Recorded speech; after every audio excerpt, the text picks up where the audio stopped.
I am joined by Cheryl DeLozer and also her opponent, Democrat Sarah Agerton, who is a Mechanicsburg Borough Council member. And this debate is really a chance to see where these two candidates stand on the issues here. So let's go over the ground rules. We have 3 issues. Each of you will get to respond and offer a rebuttal to your opponent's response. Those responses will be limited to 45 seconds, rebuttals to 30 seconds. To determine who answers first, we are using alphabetical order of your last names for the first 2 questions and a pre-debate coin flip for the third. So question 1 here. Education funding. Is there a better way to fund our schools and also to do it fairly? So by alphabetical order, the first question goes to Sarah Agerton. Thank you, Caitlin. I believe in fair and equitable funding across the Commonwealth. I think it's really important that we fund those schools equitably, because we should not be discriminating on zip code, race, creed, religion. Those schools all across the Commonwealth need a good funding system. I have been a social worker for over 20 years, and I know the importance of education, and having educated students, planting those seeds make them productive adults.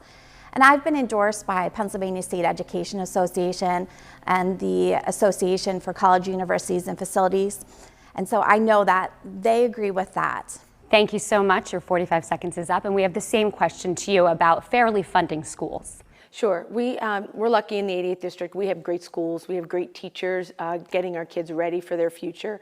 I've been very proud to support budgets that have increased by hundreds of millions of dollars our education funding. This most recent budget season, we had $525 million new dollars going into our 500 schools. And that's over and above K through 12, pre-K, $100 million for safe school grants, another $100 million for mental health. But one of the issues that we need to address for the 88th District is hold harmless. Hold harmless is something that hurts our schools. Our school in Cumberland County, fastest growing schools, fastest growing county. We need the dollars to follow the students. Hold harmless penalizes the 88 districts and growing districts on that need. Thank you. Sarah Agerton, would you like to rebut any of her comments?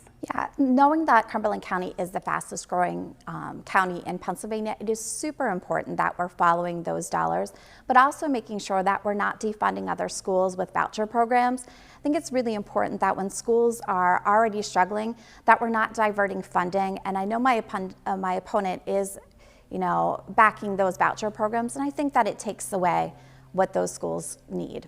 Thank you. And Representative DeLozer, you also have a chance to comment here. Absolutely. And to correct the record, actually, I voted against vouchers when they came up for a vote in the legislature because we were within 10 miles. And that was the one because we had a failing school district in Harrisburg. We need to stand for our schools, not the schools in Philadelphia and Harrisburg. The fair funding formula, if gone into place fully, would impact our schools and take money away from our central Pennsylvania schools. So we need to stand for our schools and not the schools in other parts of the state. Thank you both. On to our second question now, and this has to do with roads and bridges and repairs here in Pennsylvania. It has a lot of work to be done here.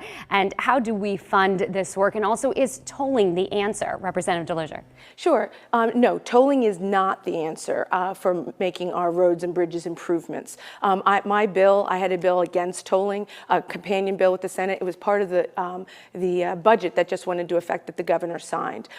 Tolling in and of itself takes away. Franklin and Marshall actually just came out with a poll, and 53% of those that were polled said that they are worse off now than they were a year ago. Their biggest issue is economy and their pocketbook. Tolling takes away from that just for them to get to work.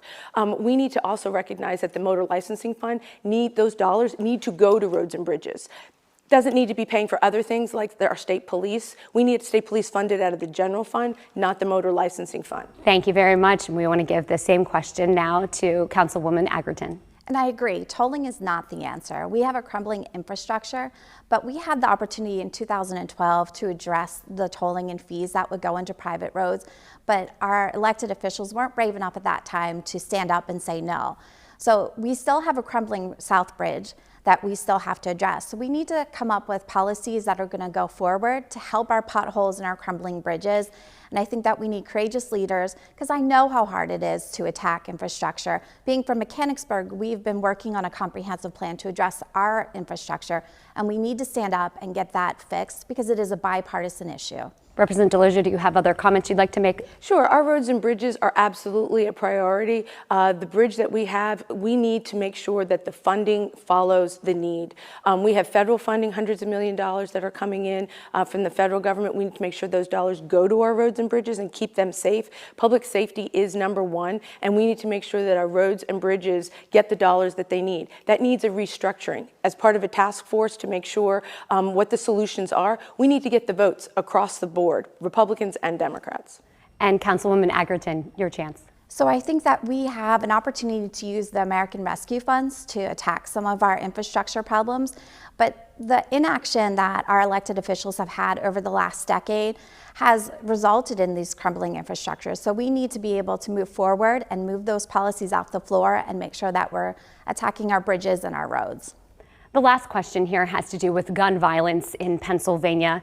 What, if anything, needs to change to Pennsylvania's laws? And Representative Delosier won the coin flip, so you will answer this first. Sure.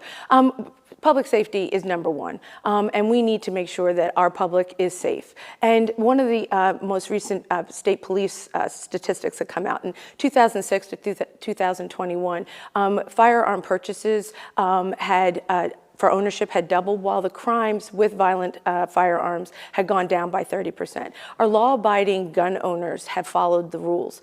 The bottom line is also when a gun is used illegally, they need to be prosecuted. We need DAs that are going to prosecute gun crimes and protect our victims and stand up for our victims. That is not being done in Philadelphia. That is not the priority for that DA. And you will get another chance to speak. Let's go to Councilwoman Aggerton. Yeah, as I knocked doors in the 88th, I think one thing that almost all gun owners have come to consensus with me on is common sense gun laws. We've also talked about the red flag laws because we know that the number one way of death with a gun is suicide. So we need to be able to address that without affecting their freedoms to have guns. But there were two incidents in the 88th district in the last 2 months. One, a fourth grader brought a gun to school, and the other, a gun was removed from a car that wasn't stored safely, and it was discharged in a park. So common sense gun laws and making sure that we enforce them, but also bringing gun owners to the table to have a discussion about what works and what doesn't. Representative Delosier, thank you for your comments. Please continue. The ability for us to take a look at mental health. Mental health is a priority when it comes to that, because those that want to harm themselves or harm others, we need to have the beds, we need to have the services to make sure that mental health is taken care of. And we also need to stand up for our law enforcement. Any legislation that would move forward. I'm proud to have the PA Troopers Association and FOP Lodge's endorsement and support to stand up for those that stand for us. Our police are the ones that are going to be on the front lines trying to make sure those that are illegally using guns are not on our streets. Councilwoman Aggerton, the final 30 seconds to you. Yeah, mental health is a big topic for me as a social worker. I know that we need to invest in mental health, and that's why the red flag laws and being allowed to take someone to court and to talk to them about why they should or should not have a weapon. We always hear from people after a mass shooting is that they knew something was wrong. So we need to be able to enforce that and to be able to protect our public. And I know that when I speak to our police and our teachers, they agree with that. Thank you both so much for taking the time to be here with us today. We greatly appreciate it. Thanks for the opportunity. Thank you. Thank you. These debates will continue throughout the election season.